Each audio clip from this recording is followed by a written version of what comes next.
This is the Believe in Pro Wrestling podcast. Here's Rick Ucchino and SP3 on the Believe Podcast Network.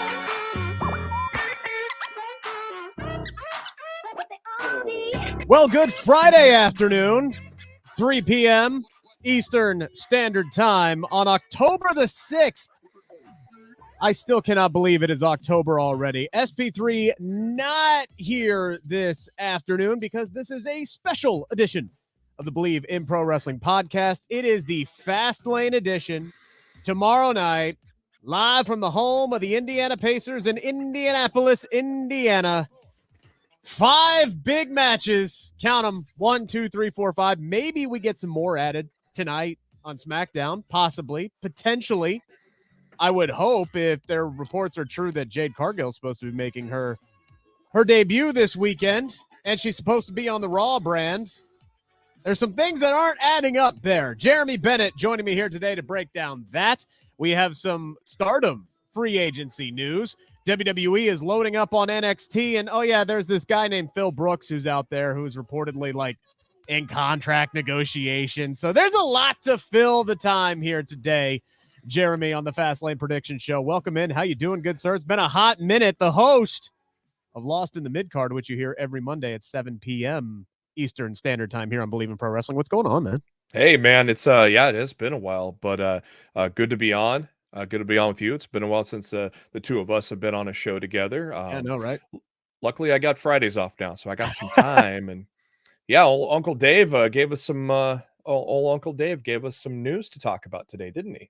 Yeah, but between Uncle Dave, between Sean Rossap, seriously, it's all over the place. I mean, everybody's talking about one CM Punk and potentially,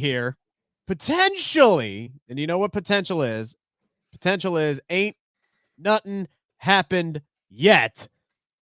CM Punk and WWE negotiating his return to the company. No deal done at this time, and part of this report here, Jeremy, is the fact that CM Punk would make a lot of sense to make his debut at Survivor Series this year, which just so happens to be in Chicago, Illinois. And I don't know if you know this, but CM Punk is from Chicago.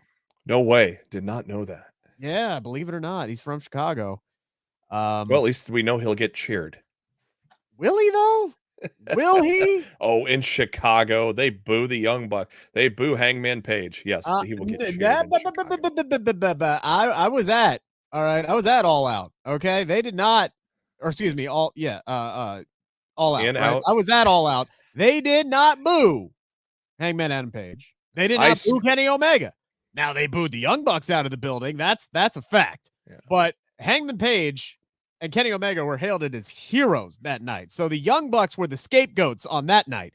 But it's not like there was an overwhelming amount of support for CM Punk that weekend that he was let go from AEW. All right, at least not from what I saw. But he doesn't get booed in Chicago. It's a different animal too, because the other thing you got to remember is when Cody Rhodes came over from AEW, it's not like he was getting major crowd reactions in All Elite Wrestling. Like, he wasn't this big, massive over babyface when he was leaving. People were kind of sick of him at this point. Then all of a sudden he comes over to WWE and he's been one of the hottest guys in the entire company. So maybe a change of scenery will help Phil. I don't know. I think Cody painted himself into a corner when he lost that I can't go for the world title in AEW. Yeah, for sure. And that kind of painted him into a corner. I figured there'd be a way that they would eventually get him out of that somehow, some way, but they never did. Well, I guess you could commend him. I mean, he was a top guy. He was a EVP at the time. So I guess you could commend him for not wanting to take that top spot. And guys like Kenny Omega are doing the same thing, but yet you see fans like even my co-host, Matt Black, on Lost the Midcard. He's like, God, I'm getting tired of this Kenny Omega. I want the New Japan Kenny Omega that just kills everybody, and we don't see that in AEW. And we never saw it really with Cody Rhodes, though he did put on some classics, especially with guys like Brody Lee and MJF. Mm-hmm. So this is going to be interesting to see what happens here. Before we dive into this even more, I got to thank our friends over at Bet Online. We would not be here right now without them. They are your number one place to go to for all of your sports wagering needs. If you're like myself and maybe placed a little bit of money on that Thursday night football game last night. Shout out to the Chicago Bears winning their first game in almost a year. I'm up 89-0 in one of my fantasy leagues because I had Fields and DJ Moore. Moore. Yeah. And DJ Fields. Unfortunately, I'm going up against DJ Moore this week. But regardless, if you need help picking out for daily fantasy, if you need help picking out your odds, if you need injury information, like if for some reason you want to put T. Higgins in your lineup and you don't know what his injury status is going to be this week as the Bengals travel to take on the Arizona Cardinals. Tough matchup there, that 405 spot, so not a lot of replacements for T. Higgins. BetOnline has everything you need. Player options, news, information, latest odds, matchups. It's all there. Fantasy advice, betonline.ag is the place to go, or you can, use your smartphone. You're on it right now anyway. You can just hop on that, log on to BetOnline, download the mobile app, sign up, and use our promo code BELIEVE. That is BLEAV. Get your 50% welcome bonus on your first deposit. I said 50%. BLEAV. Can we get them to where the game? Can we get them to legalize this in Nebraska finally? I mean, for crying out loud, dude! If they just legalized it in Kentucky. Right across the river from me. They just legalized it in Kentucky. Within the first month, $68 million has been gambled on. I went and saw my mom in literally 45 minutes away, and I could place a bet in the restaurant we were at because I was in Iowa, literally. And they've had it forever. I mean, I could go 10 minutes to a casino, and they got it now, but yet we can't do it on a phone yet, which is weird. But hey, I guess in due time, because I mean, when ESPN talks about it, eventually the whole world's gonna have it. So yeah, look, man, if Kentucky finally did it, they've been trying for 10 years in Kentucky to get this passed, and they finally got a bill together to get it passed. And in 4 weeks, before they just launched mobile betting last Thursday, they already got $68 million, and there's only 5 places in the state you can place a bet in a brick and mortar store. So trust me, states are going to start coming around on this thing. What is up to Steven and Ozzy and of course, proud Colts fan, Ed, with a name like Edrin James right here. Eddie Edrin James, proud Colts fan. What's going on, good sir? We got Ozzy in my shoulder. Everybody here, welcome in. Make sure to get your comments in, questions in, your predictions in. We are going to be diving into all the big news stories and, of course, your Fastlane card here. But I digress. Oh, hang on. I'm sorry. I need to get something into the system here. So Jeremy, again, I'm going to let you take the reins here for a quick second while I do a quick little download, because I have an announcement that I need to make here, but I forgot to put my little artwork that I put together here. I actually forgot to add it in here. But so CM Punk, WWE, man, him leaving after the Royal Rumble in 2014. This is a man who said, hey, look, I'm never going back. This is a place that he says actively made him sick. This is a place that he downright shit on while he was in AEW. I remember watching I saw a promo earlier today where it's him and MJF while they're doing some of their classic back and forth on the microphone. He says, look, if you think the grass is so greener on the other side, why don't you go check it out? You can main event night 4 of a buy one, get one free extravaganza. And then you can come back and I'll still be right here waiting for you with this ass kicking that I owe you. And it's like, all of a sudden, my, how the tables have turned. Your just overall thoughts on what it would mean for CM Punk, for WWE, for everything that has happened over the last 9 years now at this point, if CM Punk were to walk back into WWE. Hey, ever since you've seen the Ultimate Warrior in WWE, you know to say never. That was a moment that we never thought we would see while Vince McMahon was still alive. And sure enough, we got to see the Ultimate Warrior. Unfortunately, it ended in tragedy, literally days after he was inducted into the Hall of Fame, but it happened. Now, this is a completely different situation because CM Punk has been a cancer in both companies. And it's been public. It's been public that people don't like him. Seth Rollins has gone on record. I think it was with Nick Hausman at the 2K23 release last fall. He doesn't want him there. Now, He was heavily in character when he was doing that with Nick Hausman. much like Jey Uso on Monday Night Raw, he is going to have to, in real life, build back a lot of bridges that he burnt, especially with guys that he may have. Though the good thing about this is a lot of the guys that were there in 2014 are not there today in 2023. There's still a few guys there, and there's obviously the people in charge are still there. There's still Triple Vince H, McMahon and Triple H, and that's that's the interesting thing. And if whose they call is it? Like that's the bit. Like who's, because now that we're under the the merger and the Endeavor era, right? Like is this something that TKO is going to be pushing for? Is this something that Fox or USA is going to be pushing for? Obviously, Monday Night Raw, they don't have a home in 2024 as far as TV rights negotiations. So could another network get involved and say, hey, look, we'll throw so and so much money at this if you bring CM Punk back into the fold? It's very interesting what's going on behind the scenes, because we just don't know, and who's leading the charge and who wants Punk and who doesn't want Punk.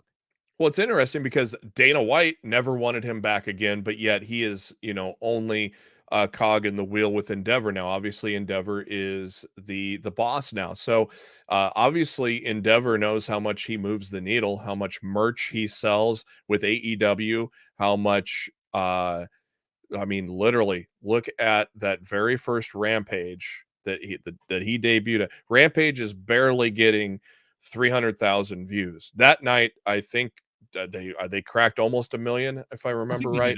I'm pretty sure they did over. Yeah. I'm pretty something sure. Where Dynamite hasn't even touched it lately, and NXT's beating Dynamite last week, which was insane to me. But again, NXT though, coming off of, in my opinion, the first takeover like PLE that we've seen since the Black and Gold era. But I digress to that. CM Punk moves merch. He moves the needle. And so though Vince McMahon has a say in things, he's not the boss anymore. Endeavor is, TKO is. And I think between Nick Khan and the head of Endeavor that have formed TKO, I think they have not really dealt with Punk. So they're saying, if we can get the right leadership backstage, the right control backstage, if he will listen, let's give it a shot. Let's at least give it a shot, because of the money that he's going to generate for that company, the buzz that he's going to generate for that company. In my opinion, though he's a cancer, though history repeated itself with AEW under a new regime, I almost got to say, even though it's repeated itself, I got to say it's almost worth the gamble. I think 100% is worth the gamble, because the guy's still a name. He's still a draw. People still love this guy, right? Yeah. And honestly, like, as weird as it is to say, I feel like WWE is a better fit for him, because I feel as though WWE is going to have the proper, I hesitate to use this word, but the proper restraints and the proper system in place to keep CM Punk from almost being his own worst enemy, whereas he obviously did not have that under Tony Khan. Tony Khan was such a fan and admired him so much, and he gave him almost free reign.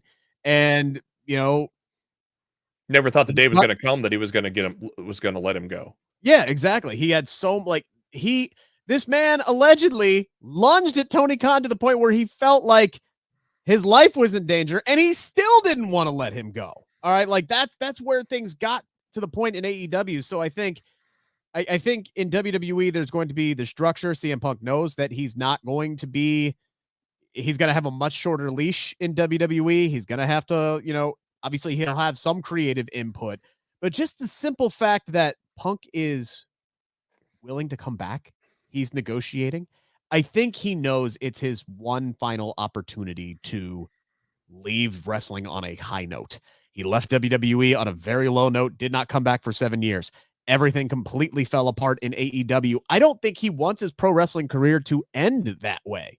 And I still think there's a part of him that wants to come back and get that one final piece that he never got, which was that WrestleMania main event, whether it's night 1 or night 2. I think when he comes back, you look at two major options for his return to the company. Does he go with Seth Rollins at WrestleMania, or is Roman Reigns an option at WrestleMania? Now, we don't know anything about this, but with Seth Rollins, is he really going to get the surgery he needs once he drops that title? That's the thing. Nope. Because I mean, if That's he it. does that, he probably won't make Mania. I mean, how much of this is a work? How much of this is a shoot? Right? Because he's been True. having he's been having the back problems for a while now, by his own admittance. So he's been dealing with it. It's a pain management type situation. Obviously, he needs to get it fixed. But I mean, he's been running on it for a while. But again, you run that Do you risk. think So he was working on Jake Paul's show? Do you think he was working? Potentially. I mean, and that's the thing I love so much about pro wrestling, man, is like the lines are blurred here, right? Like you never know what is actual truth.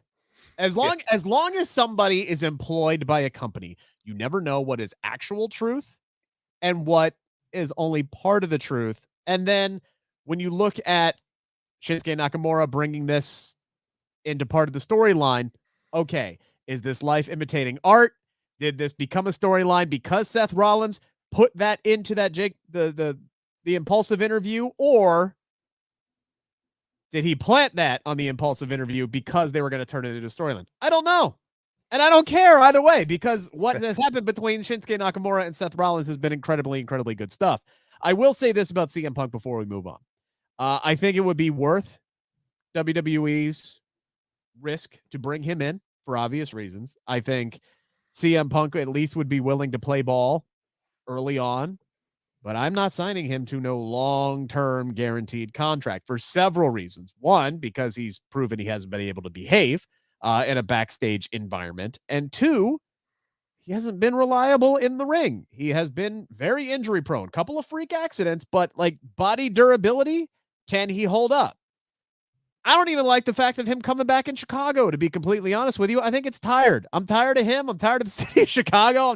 I've seen that run back over and over and over again. There was a report, I want to say it was PW Insider today, that said that there's at least one WWE executive who was saying that a return at the Royal Rumble would be better. And I agree. Yeah. Like, I don't, this is one of those situations where I don't want to know if he's coming in because I want to be genuinely surprised. And I think his first return to Chicago should be something that's advertised. So hopefully, I don't think they're going to waste his return on a Raw or a SmackDown before or make a huge announcement. I think it would be so much better and so much more organic to hear that crowd reaction, to hear the and then boom, he's there, and see where things go from there. I like the Royal Rumble personally. Yeah, I do. There's something poetic about the Royal Rumble being his last match in WWE and then his first match back too. Literally 10 years apart. Yeah, at that point, yes. It makes a lot more sense, though.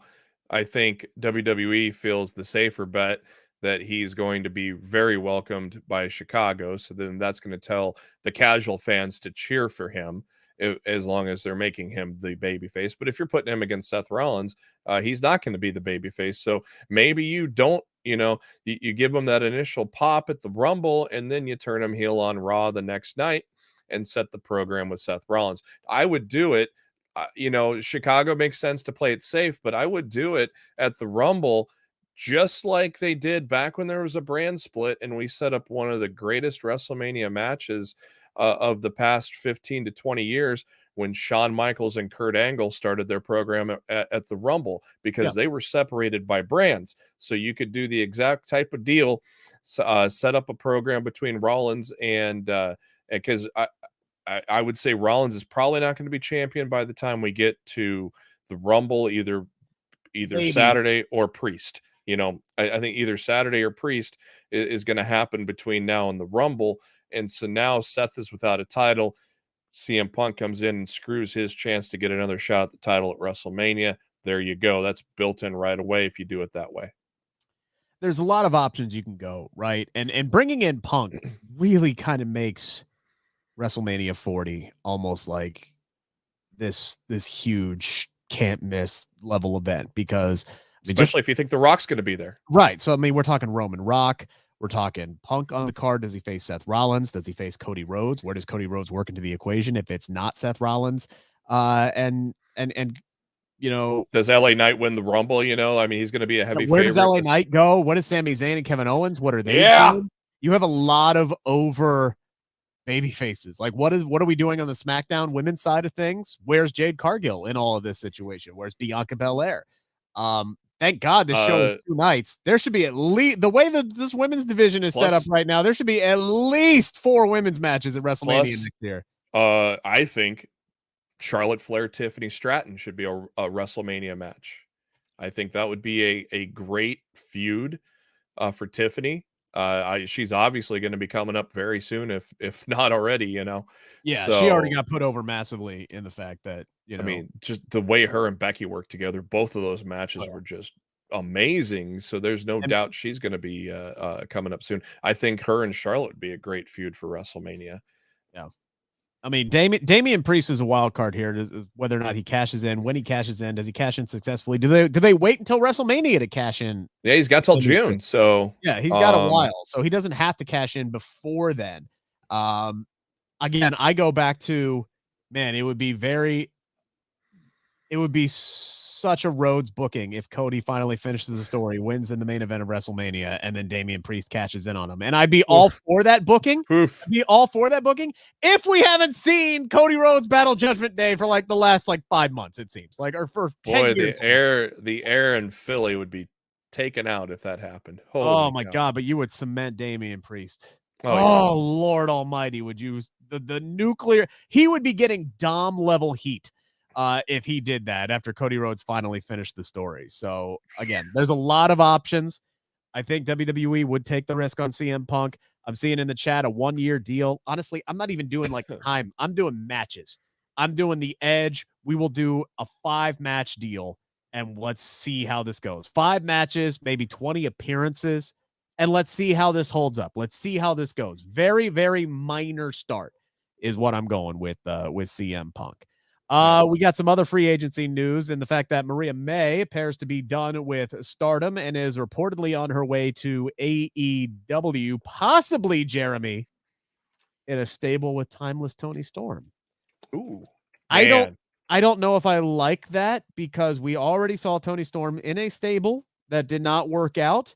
And what she's doing right now is flawless. Awesome. It is the best thing on television, period. I mean, television, not wrestling television. Television.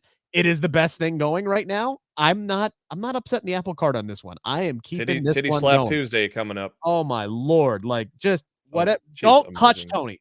Don't. The stuff with RJ City was perfect. And now it's kind of like a Chelsea Green hot mess type of deal, but different, because she's not drunk or left at the altar. It's kind of her own.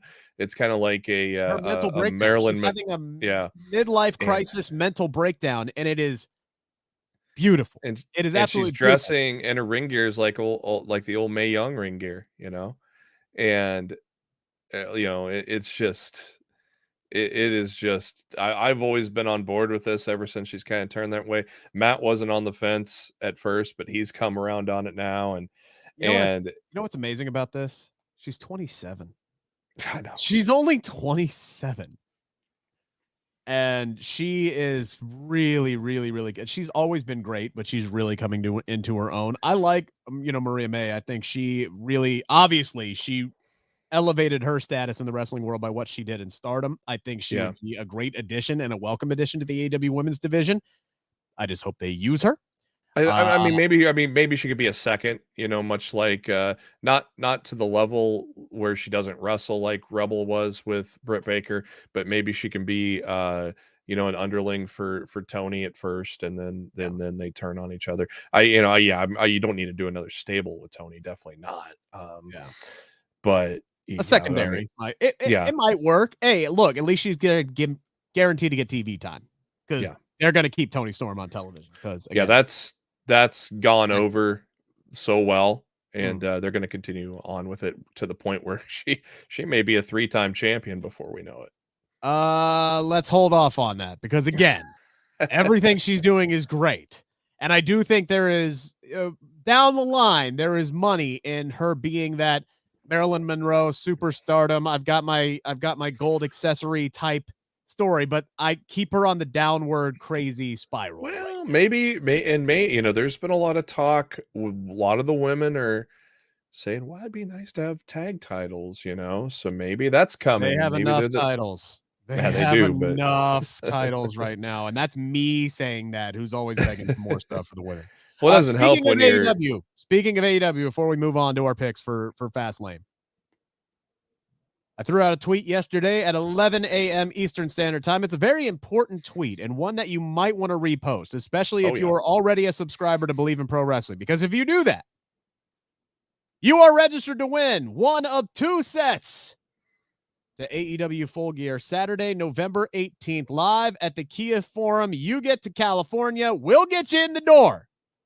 All right, no travel, no hotel, none of that included. We know what the main event is going to be. Switchblade Jay White versus MJF for the Triple B, the AEW World Championship. All you have to do to register to win is retweet my pinned tweet or post, whatever the hell they call it on the X right now. Go there, retweet it, and be a subscriber to Believe in Pro Wrestling. That's it.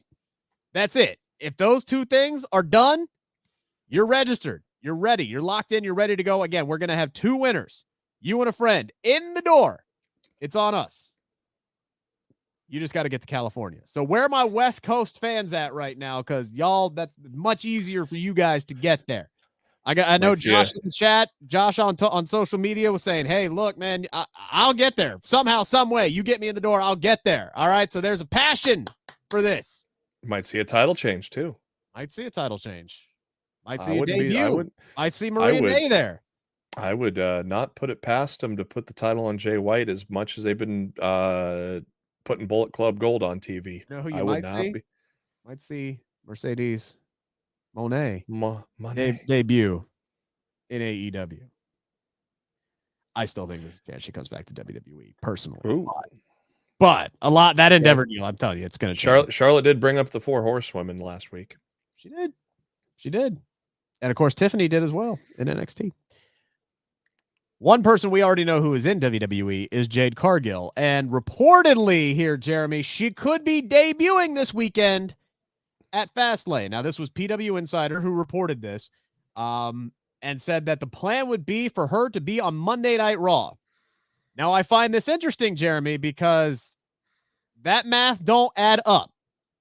Because if Jade Cargill is debuting at Fastlane and she's going to be a member of the Raw roster, wouldn't there have to be a female member of the Raw roster on this card for her to interact with? Because right now there is not.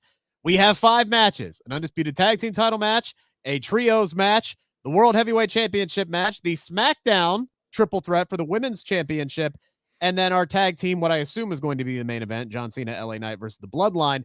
We do have the Judgment Day, who is going to be on SmackDown tonight. Could potentially they set up a match with Rhea Ripley and Nia Jax? Does Nia Jax show up? I don't know, but it's something doesn't add up here. I'd love to see Jade Cargill in Indianapolis, but who does she go toe to toe with? Judgment Day is going to be there, so maybe Rhea Ripley is there.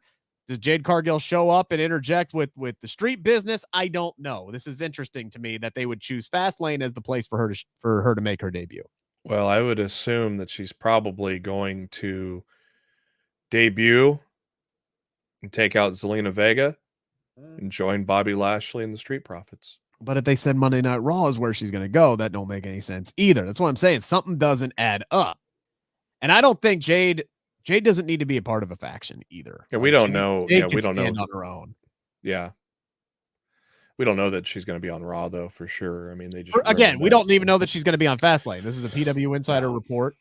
Typically, I tend to wait until see what Sean Rossap says because he's the guy who tends to be 100% right. And I'm not just saying that because I also work for Fightful. I'm not just kissing his ass. But regardless, you are correct, though. The man's batting his batting average is very high. Let's just say that his batting average is very high. I'm waiting to see what he has to say about CM Punk. He's got a report that's supposed to be coming out on Fightful Select later today, and I'm waiting to see what he has to say about Jade Cargill because, again, I think she'd fit though. Something doesn't add up here. I think Raw is the place that needs her the most right now, but I don't know if the other women on the Raw roster would agree because she's going to be taking up their opportunities that they already ain't getting, and I'm talking about people like Indy Hartwell who just had to go on NXT to get a match that wasn't on main event. I'm talking to people like Candice LeRae. I'm talking about people like Piper Niven. Like they can't even get the tag team division off the ground yet. Like I did an interview with Chelsea Green. she was supposed to be on this Fastlane card. Maybe they throw together a tag team match. I don't know. I would pop for Jade Cargill. I just don't know how they bring her into Fastlane without, if she's going to be on Raw. I think it would be best to start her out at least with Bobby Lashley and the Street Profits, just because they are they're new. They're a newly formed faction. I think it would be a good fit. And obviously, but that's obviously contradicting the reports for Raw, but right there, Zelina Vega is going to be there at ringside. So that might be the way to debut her. It may not necessarily be a match. It just may be her taking out Vega. Potentially. Let's start right there, shall we? We have the LWO taking on the Street Business. Bobby Lashley and the Street Profits have not exactly gotten off to the best start as stablemates. A little tough love, a little slow heel turn here for the Street Profits, which I don't mind, actually. I know that there are some people who take issue with every faction and stable showing dissension in the ranks and not being on the same page at times, but I just don't think it makes sense to go, oh, and now we're bad guys when you've had the Street Profits who have been relatively good dudes for a long time. So I liked the development that I saw between Angelo Dawkins pausing to take advantage of Bobby Lashley, giving him an advantage in the match by attacking Rey Mysterio, and Bobby Lashley showing him a little bit of tough love. And now they seem to be all on the same page. They're going to be taking on LWO. We do not know who the sixth man is in this matchup, whether it's going to be Cruz, whether it's going to be, I don't know, Dragon Lee. I would say it's probably going to be Dragon Lee. He's taking on Austin Theory tonight. I feel like Dragon Lee, who reportedly has quietly been moved up to the main roster, that just seems like a no-brainer to put him alongside for the same reason that you would, put Carmelo Hayes or a Jade Cargill in a faction, right? You want to get him with an established group and help bring him along, because it's going to be easier to get him over as part of the LWO than it is, just, hey, here's Dragon Lee. Maybe you've seen him on NXT, maybe you haven't. So yeah. I wouldn't be surprised if instead of Joaquin or Cruz, it is Dragon Lee in this one. But how do you see this one going down here, Jeremy? Well, my initial thought was I thought Santos Escobar was going to turn on Rey by now, and Dragon Lee would be the guy to side with Rey, while Santos and Joaquin Wilde and Cruz del Toro, go off and be heels along with Zelina Vega. But that has not happened. I don't necessarily want it to happen. I kind of still like too early. Yeah, I kind of like Santos and Rey reuniting, but Santos is such a good heel. It'd be interesting to see Dragon Lee. Right now, they say it's going to be either Wilder or Del Toro, but you could maybe pencil Dragon Lee in there based on what happens tonight. But absolutely, 110%, you cannot have Bobby Lashley and the Street Profits lose this one. Sure you can. No. Sure you can, because I'm not entirely sure that both of the Street Profits are going to be sticking with Lashley. I just get the hunch that what they're building toward here is the split between Montez and Dawkins. I feel like Dawkins is going to slip up again, and LWO is going to win, because LWO, man, when they fight together, they lose a lot of matches, right? And especially when you look at Dragon Lee. If Dragon Lee ends up being the third member in this match, you've given away your jobber portion of the LWO. If Cruz or Joaquin are involved in this matchup, they're the guys who are always losing. Those are the dudes who are always taking the pin, always putting the other team over. Santos Escobar, somewhat, but not as much recently, because they are starting to build him up. Because I do think Rey Mysterio and Santos Escobar is a WrestleMania match next year. But they can build toward that, right? We've started to see them lay the groundwork. You don't have to turn him heel now, and I'm talking about Santos Escobar. You don't have to turn him heel now in October when you can do it in February and still get the same amount of build up to this. And it'll mean more if you continue to build up the LWO over the next several weeks and months, which is why they need a win like this. They need a win like this. I feel like the direction they're heading with Lashley and Montez is kicking Angelo Dawkins out, because he can't cut it. I feel Dawkins costs them the match tomorrow night, and Lashley gets pissed off, and Montez is going to be left with an ultimatum. Do you choose fortune, fame, and that long-awaited singles push, or do you choose Angelo Dawkins? And I think that is the split that's going to separate them up finally for their big singles pushes between the two of them. Angelo as the babyface, Montez as the, corporate Rock type before he gets his monster babyface push. Which he will do an amazing job at. Oh, absolutely. Yeah. Yeah. It'll catapult him into the main event scene for sure. So I'm going to go LWO. And if Dragon Lee is in there, that's going to tell a lot. If Dragon Lee is in there, I'm going LWO. I think Dragon Lee gets the pin by beating Angelo Dawkins. If not, that's a huge caveat here. If not, if Cruz or Joaquin are the ones that are in this, I'm going with Lashley getting the win. I'm penciling Jade Cargill into the spot here, so I'm still going to stick with Bobby Lashley and the Street Profits. Though it is an interesting angle, I just don't feel like that's the way it's going to play out, at least at this point. It may not. That's just the hunch I'm getting at it. Just a hunch. We have the Undisputed Tag Team Championships that are on the line tonight. Tomorrow night, Judgment Day against Cody Rhodes and main event Jey Uso. Please, for the love of God, Jeremy, tell me this is going to be the last match between Judgment Day and some combination of Cody Rhodes, Usos, Kevin Owens, and Sammy. Like, what? Please. It seemed like this was going to be the avenue that got Cody Rhodes back. Again, he's been on this raft floating out in the middle of the ocean for months now after WrestleMania 39. And eventually you would hope that raft would float back toward the island of relevancy. And this trade, this orchestrated political cash-in that Cody Rhodes did to get Jey Uso over to Monday Night Raw, I believe was done to get back in Roman Reigns' business and get him back online into the island of relevancy area and maybe get that WrestleMania 40 match. But with The Rock showing up, I don't know. It throws everything up in the air. I want Cody Rhodes to get back on track to finishing his story. I just don't know what story he's going to be finishing at WrestleMania. I don't think they're winning the tag team titles this weekend. This needs to be the blow off. Let Judgment Day get the win, continue on to their dominance and whatever the hell they're going to be doing next. But please, for the love of God, this has got to be the last match because they've just been doing this for too long now. Yeah, I mean, every time Cody tries to say, what's the other side of the coin for getting Jey to Raw, he gets interrupted. The other side of that coin is going to be Cody's going to SmackDown and eventually gonna get Roman Reigns, whether it be. I think that's going to be he keeps trying to say the other side of that, and every time he gets interrupted, and so I think they're slow playing it all the way to getting this tag team match going, and then once they lose, I think finally he gets to say, "Hey, I'm going to SmackDown as a result of this Jey Uso. It's part of a trade," and then he gets to get at Roman, whether it be if The Rock is at WrestleMania, I wouldn't be surprised if Cody faces Roman at the Rumble and wins the title at the Rumble. You could do that. I would not. And that way Rock and Roman is no title.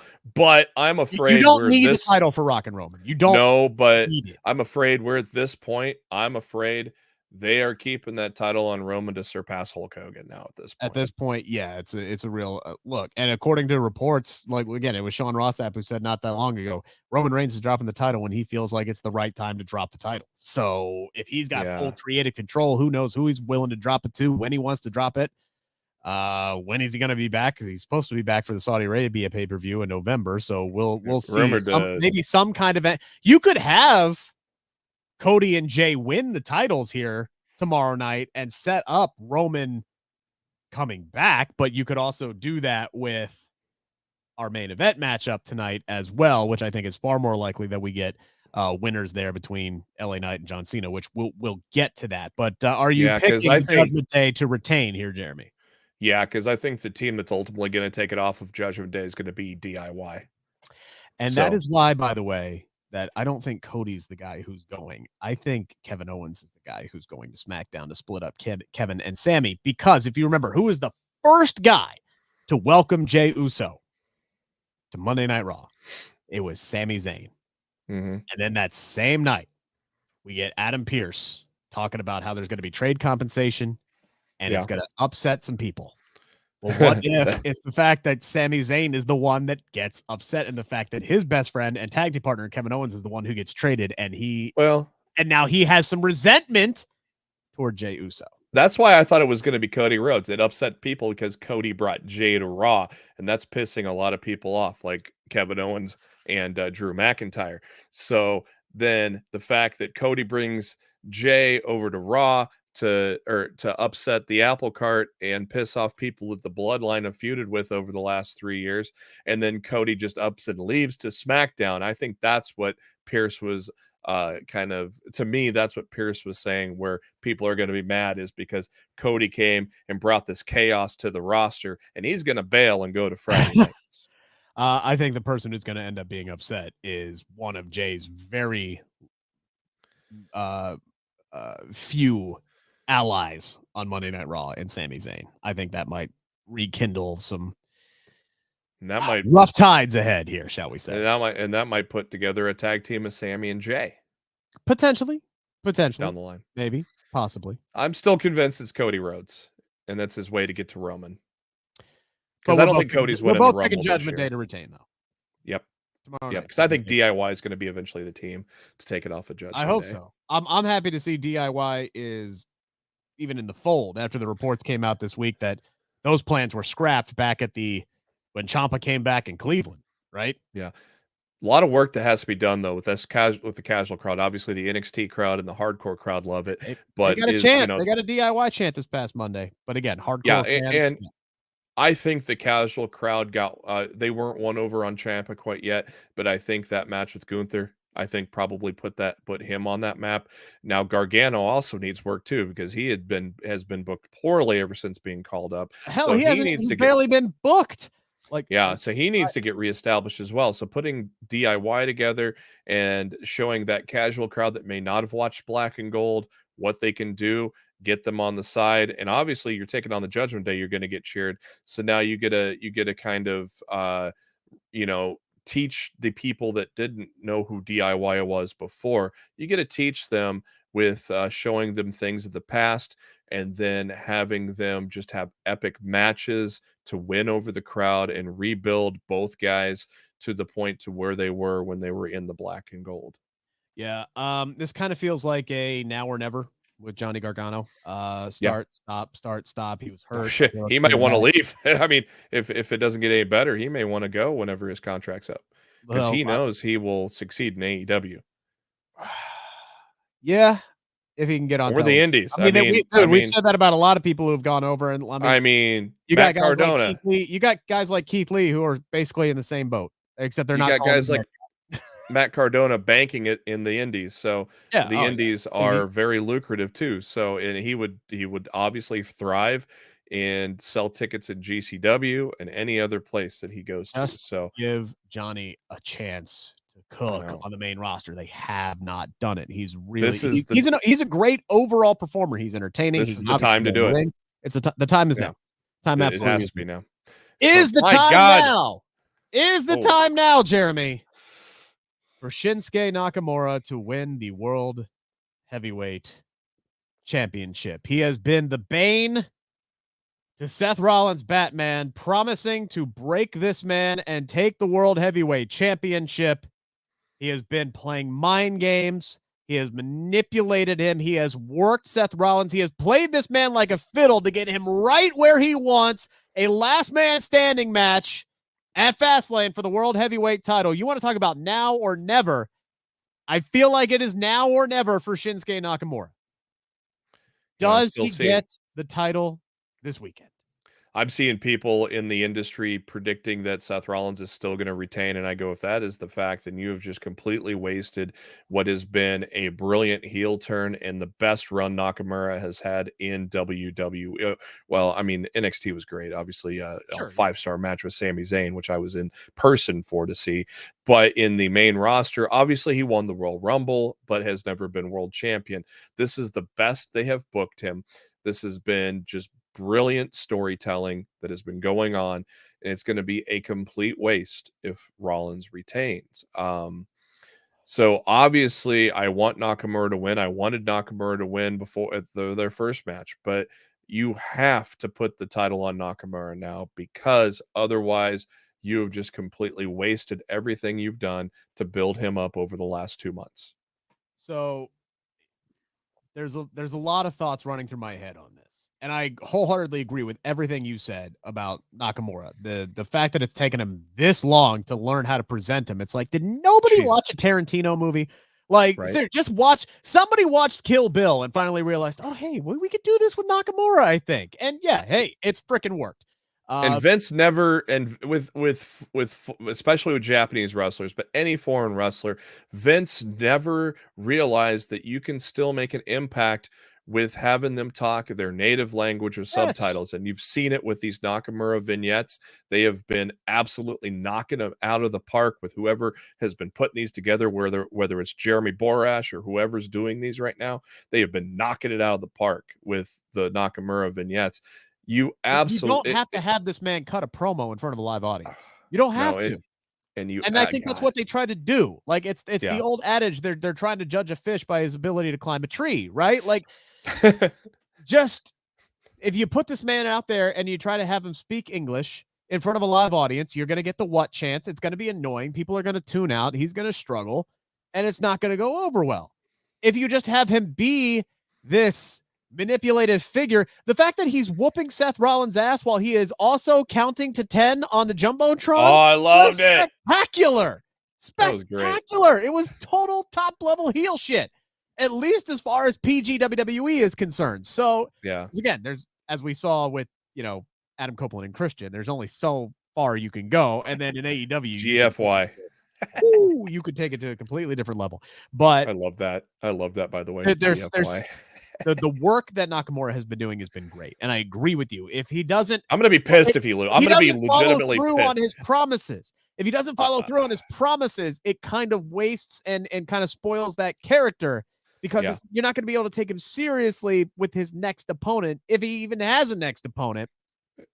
And then on top of that, though, this program feels secondary to what Judgment Day has been doing on Monday Night Raw. It's like, why is the World Heavyweight Championship and Seth Rollins and Shinsuke, why has that not been getting main event spots on Raw? Why has it always been the second hour or the top of the third hour and not closing out the show? Now, again, those are still prime spots because you're bringing in new audiences and you're trying to retain audiences. So, like, at a certain point, I understand that. But what Judgment Day has been doing, it's like Cody Rhodes and Judgment Day have been above what Seth Rollins and Shinsuke Nakamura is doing that. And why are they doing that? Is it because Seth is going to win this and then move on to bigger and better things, a la a guy like CM Punk coming in?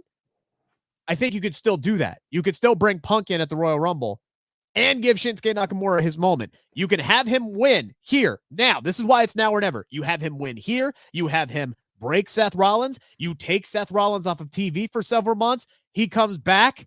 He wins the belt at the Royal Rumble. And then if CM Punk wins the Royal Rumble, hey, you got yourself a stare down and you got your WrestleMania match. Like, done. Done. And you can have a month or two later, you could have Priest take the title off of Nakamura, and then you set up Priest and Seth Rollins at the Royal Rumble, possibly. I still think you wait on Damien. I'm going to legitimately be pissed off and I love Seth Rollins, and this has been the best iteration of Seth Rollins in his career. I love him, but I'm going to be legitimately pissed off if Nakamura loses this match, because you're just pissed it down the drain with everything you've built him up to be as an assassin, as a man that could take out your top guy in the company. You should follow through with that, and give Seth some time off and let him come back at the, lead up to the Royal Rumble and either feud with Nakamura or feud with Priest. I agree with you. You could just keep it Priest with the briefcase, but there is always the opportunity that he probably won't cash in on Nakamura, but you never know. No, I think, and this was said in the chat earlier, right? Somebody said it, and while you're looking for that, don't be surprised if they ever turn the Judgment Day babyface because of one person in that group, and that's Rhea Ripley. Yeah. Don't be surprised if they all of a sudden have become baby faces, and then now Damian Priest is cashing in on a heel Nakamura. Don't be surprised if they turn them at some point in the next 3 to 4 months. They would have to happen organically, and I just don't see anybody cheering Dominic. I just don't see anybody cheering Dominic. No, unless you know what the baby easiest face, way? kicking him out of the group. That's the easiest way to turn them baby faces, to kick him out of the group. Steven Chambers, if Nakamura wins, no cash in. If Seth retains, Damian cashes in, new champion and Damian Priest. I think that could be a direction they go, and that's what I thought maybe they would do at Payback. Is Seth finds a way to win, Nakamura just does what he promised to do and breaks him, and then Damian picks the bones. But I still think it's too early for Damian. I'm gonna go with Seth Rollins retaining because I feel like they're building him up for something bigger down the line. But God, am I rooting for Nakamura? Not every championship, Ryan, needs to be an endurance test. And that's what it feels like in WWE right now. With the exception of the women's tag team titles, every championship reign is like several months now. And how many people have held that new world title? One. It's time to change it. I would agree. But does it happen, Jeremy? Does it happen, Jeremy? It has to, in my opinion, because you've had Roman sitting on this title for 1,100 days. I think it's time to have a world title change. We haven't seen a world title change in so long. It's time. And this is the way they built this up, the way that Nakamura can literally break Rollins. But yeah, if somehow Rollins escapes, again, you've pissed away everything you've built with Nakamura, but easily Damian Priest is going to cash in at this time. Rollins won the belt on May 27th. It's been 132 days. 133 days would be where you would end it tomorrow. I think that's long enough. Yep. And again, you can have him win it back, man. You have him do the Bane Batman story. Have him rise up, win it at the Royal Rumble, and then you can do Seth versus whomever at WrestleMania. Yeah, it's time to, Nakamura has put in the time. He's put in the effort. He's put in nearly 10 years with the company. It's now or never. Put the world title on him, for crying out loud, because you've built him up to be the best threat in the entire main event run outside of winning the Royal Rumble. This has been, and that was, God, how long ago was that? 18? I mean, here's the question, and then what, right? Like that's what SP3 always says. So after Seth beats Nakamura this weekend, which I assume is going to happen, then what? Who's next? Feud with Jey Uso. Seth Rollins main event and Jey Uso, Seth Rollins and Cody Rhodes. I don't think they do Seth Rollins and Cody Rhodes unless it's WrestleMania season. So no. Who's the next? Again, I think Cody's going to. Are we going to get Logan Paul in here? Are we doing that? We running that back? Well, I mean, if Nakamura wins, he's a heel, so you're going to have baby exactly. faces. That opens up all the baby faces. You could do Sammy. Now you could rise Ricochet up. Obviously, they've had their feud. But you had the feud with Ricochet and Bronson Reed and Nakamura. That was a great kind of a three-way triangle feud that they had going for a while. Oh God, yeah, he's the guy I still think that should dethrone Gunther, and I think they're still. They still are. I think there's still that story is still there. Gable is still bringing it up to Pierce. He just wants to earn it. He just wants to earn his way back, and so I think he'll be a quick rematch. He'll still be the guy I think that takes it off of Gunther. If not, it's going to probably be a guy like Jey Uso. But I still think with the fact that he's still trying with Pierce, I think he's still going to be the guy. I think they should have done it before. I think they should have swerved it and did it right before Honky Tonk. But obviously, no, they want to. They definitely want to kind of erase some of that history. So, like Steven said in the chat, Drew could be a guy. I'm still not convinced he's resigning. I think he's leaving, to be honest with you. Heel Drew against Seth would probably be next. That would be my guess. I keep teasing it. The way that Drew is saying how he's not going to take those shortcuts tells me he's going to take shortcuts. Turn heel. But I'm still not convinced he resigned. So I don't know about that.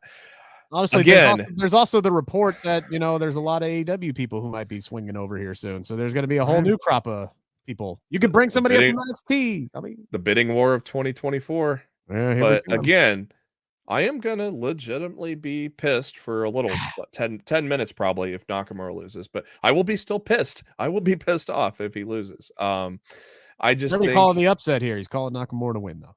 It's time. It's time. Now or never. Yeah, I mean we need a world title change. We've seen Roman sit on that for so long. It's time you put that world title out there in the universe. Let's have it change finally. It is not time to change the WWE Women's Championship. This is arguably, not even arguably, this is the biggest title defense in the so far young reign of IYO SKY. Over on Friday Night SmackDown as the WWE Women's Champion, a triple threat match between Asuka and Charlotte. Jeremy, how do you see this one going down? IYO cannot lose this match. She cannot lose this match. No, I honestly think IYO is going to hold it all the way up to. I think it's going to long-term booking. I think it's going to be IYO Bailey at Mania, and Bailey's going to be a babyface, and I think IYO and Dakota kick Bailey out at some point of Damage Control, and Bailey becomes the babyface that she hasn't been in so long. So I think that's going to be the best. So I think she's holding it all the way up to Mania, in my opinion. And it's great that they've decided to put the reins on IYO, because I mean, obviously, again, you see another example. Her and Candice LeRae had such a great feud in NXT, but yet they never brought that up when they wrestled on the main roster. Yeah. Which is a very frustrating because of how great Candice LeRae is. But I am 110% confident IYO SKY is going to win. I wonder if someone returns after the match, though. Kairi Sane? Possibly. I would love to be there for that, to be completely. I would pop for that. Are you going? Yeah, I'll be there. Yeah, it's an 80-minute drive the way I figured. Yeah, I'll be there. And I'll be taking part in the post media scrum, by the way. So I will be there. I will be asking important questions. Or at least I'll try. Yeah, ask the question of why the hell did you not put the title on Nakamura if it doesn't happen? No, I'm kidding. I wonder if I got like 9 questions for Triple H, so we'll see if I get called on this time. Pat McAfee, I wonder if he'll be there. Why not? Lives in Indy. Why the hell not? Possibly. It makes sense. Will he bring The Rock with him? Man, that was such a good moment. I like IYO to retain here. Just like the entire chat. Like she has to retain here. She has not felt like the main character in the women's division on Friday Night SmackDown since she won the title. It has been centered around Bailey. It has been centered around other members of that roster in Charlotte and Asuka. She has not felt like she has taken center stage when she should have. And I'm hoping that this weekend is the where they really start to get into that.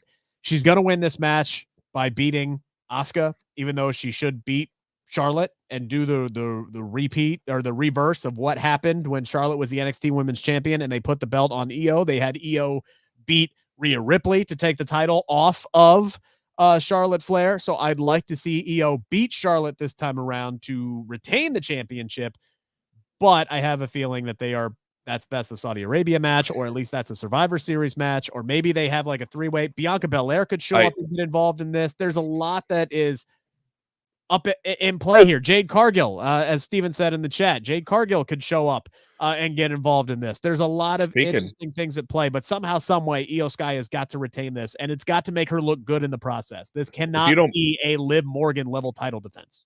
If you don't put Jade and put a heel Bianca Belair in there with the Street Profits and Bobby, that'd be great. We haven't seen Bianca be a heel since NXT days. But honestly, I think IYO ducks the mist, and the mist goes into Charlotte, and that opens up the door for IYO to win. I think that's how it's gonna end, kind of. But if that doesn't happen like that, I mean, the way they've been working together as a team, do you put it past putting Asuka and Charlotte as a tag team going forward after this because they're not going to win? I mean, they already did it. Does anybody else remember the fact that they were the tag team champions for like 5 minutes? Anybody else remember that? I forgot all about that. Trust me, you're not the only one. But that title is so cursed right now. But thankfully, that curse is not Chelsea Green. She's still healthy, thank God. Here's the other thing: they have booked Asuka for NXT on Tuesday. Does Asuka shock the world, win the title back, and roll into NXT title Tuesday for 500 more days against Roxanne Perez? Like, do they do that? Would they do that? I don't know. Does this scream desperation to not Asuka because she was in NXT, but I mean, come on, Cody Rhodes and John Cena and Undertaker. Oh yeah, I saw that today on Fightful. I don't know if it's desperation. I just think it's, hey, we're trying to have more people watch our show because we're in contract negotiate. Look, Yeah, that's a good I point, don't too. know. I'm not going to be one of these people that gets mad that WWE is loading up NXT. Because They they don't want have to a home win. They yet. want to try. They don't You have a think home you yet. can beat us? Beat us. Let's go. We'll throw our best out there. You throw your best out there and see who wins. Let's go. I mean, love they it. beat AEW last week. I think they're gonna beat them again this week because there's more momentum right It's now not on the their side. normal night of the week, and that's where AEW is Though, going to suffer. yeah, and that hurts AEW. Plus Edge. I mean, I don't know how did he. I didn't see the Dynamite numbers, but did he move? That was this week, right? That NXT beat No, WWE or AEW, or was that last week? it was when I know Becky and Tiffany did when they had their title match, did over 1 million at the peak, which not head to head, but Yeah. that did beat Dynamite's numbers that week. I haven't seen the Dynamite numbers yet for this week. Yeah, so you're wondering if how Edge has moved that needle, because if NXT beat AEW last week, I thought it was this week I saw that, but maybe not. I don't know. All right. But yeah, but in the end, Io is going to win. I'd love to see Kyrie in this spot. Jade Cargill, but again, okay, it's going to be interesting to if she's going to Raw, that ain't going to happen. So I feel it just feels like she fits better on SmackDown, doesn't it? it does. Look, here's the thing. This matchup to me has been set up to set up Survivor Series. And like whatever the Survivor Series match is going to be. And for as far as the women is concerned, the way that the entire SmackDown women's roster has been basically feuding with one another. Yeah. Just makes me feel like that's the matchup. And this match is going to serve as the catalyst because you could get Kyrie involved. You could get Jade involved. You could get Bailey involved. Unfortunately, Dakota Kai is still hurt. And that's why I don't want to see any kind of split between Damage Control. But no, because I'm amazed that friends. Just let them be Bailey's been friends. But Bailey's been supportive of it. Yes. And so you thought you thought they were gonna break up 6 months ago the way there was dissension, and now Io wins the title, and Bailey was very happy on the moment that she won the title. Bailey set her up. She ran down Ford Field like she was blocking for Jameer Gibbs and set her up for that. She took out 3 people and just opened up, the path to the end zone for IYO SKY to cash in and win that title. Yeah. It doesn't make I any wonder sense. though. Doesn't make any sense. I wonder if they're going to go Io and Bailey though at Mania. Is just kind of making I think that's where they're going, but it doesn't make any damn sense on how to get there. But you can take your time. Do not make Dakota Kai have to choose when she can't do anything physical. Right. I wonder when she's medically cleared. If she's on the road, it can't be too far away. Take your time. Roxanne Perez might get involved. Good point. Good point. There's a lot of there's going to be shenanigans. We're kind of running out of. There's going to be shenanigans. But we're running out of things for her to do in NXT. So I think we're running out of things for her to do in NXT. I think you can say that for a lot of the NXT roster, to be Carmelo Hayes. So much so that so many of the main roster people are going back down to NXT. Yeah, right. Real quickly, we have our main event. John Cena tagging with L.A. Knight. Yeah. Against Jimmy Uso and Solo Sikoa. Both of the Bloodline? I don't know. I feel like this is Jimmy's last chance to prove that, he can rejoin the Bloodline. It just feels like Roman is letting the inmates run the asylum at this point, just seeing how things shake out, watching from afar. And I've used this analogy a million times. Paul Heyman right now looks like the babysitter who is desperately wanting daddy to come back home because he cannot wrangle in the kids. The kids being Jimmy Uso and Solo Sikoa. And I love what Jimmy is doing here. Like he's really started. It took him a minute, but he's really coming into his own with this heel persona.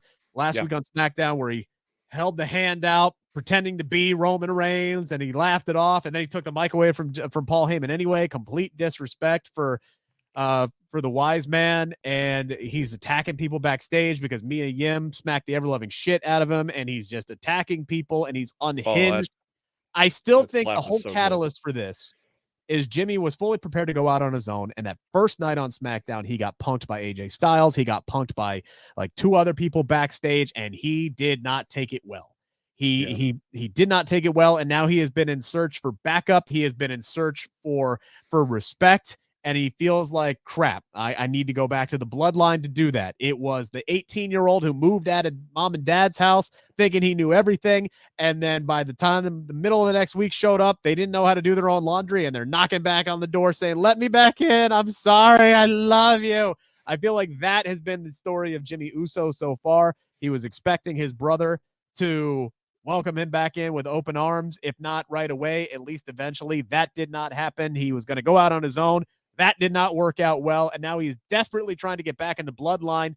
A win over John Cena and L.A. Knight could do that here, Jeremy, but ain't no way on God's green earth that John Cena and L.A. Knight are losing this matchup, because one of those two gentlemen is facing Roman Reigns in Saudi Arabia. Or both. That would be a way to protect L.A. Knight. You could pin John Cena right now. I think it was a lock that it was supposed to be LA Knight and Roman Reigns in Saudi, but now John Cena all of a sudden has no work to do. So I'm now thinking if John Cena is still, well, I mean, they're getting close to getting done with the strike, but obviously things are going to take time to get back up. So I think, sure, John Cena might be going to Saudi. Plus John Cena will take a Saudi paycheck. I'm not going to be surprised if that's a triple threat now at this point. I thought it was a lock that it was going to be LA Knight and Roman Reigns, but now I think it's going to be a triple threat at this point. But LA Knight and John Cena are definitely winning this match because I thought it was going to be LA Knight and Reigns anyways going forward. So I know there were there was not even a report, there was a speculation by Dave Meltzer of Wrestling Observer that everybody started running as a news story. When's but he was show anyways, middle of November, November 17th or something like that. But Dave Meltzer is speculating that John Cena would be the next guy. And I'm like, first off, we've already seen that matchup. Secondly, the next two guys have already been laid out. It's LA Knight and AJ Styles. And based off of how they booked AJ Styles and taking him out, he's the Royal Rumble guy. So LA Knight seems to be the guy that you're going to put up against him in Saudi Arabia or at Survivor Series, whichever one you want to do next.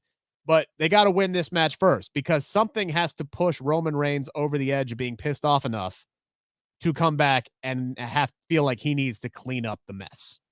And I feel like LA Knight and John Cena getting the win, LA Knight getting the pin over Jimmy Uso makes a ton of sense. Or they cheat their way to victory. Or they cheat their way to victory. You could do Jimmy Uso versus John Cena in Saudi Arabia, and you could do LA Knight and Roman Reigns in Saudi Arabia. I think to complicate things, I think Solo's going to lose. And when you expect Jimmy to take the pin, I think Solo's going to lose and further complicate things with Roman, Jimmy, and Solo.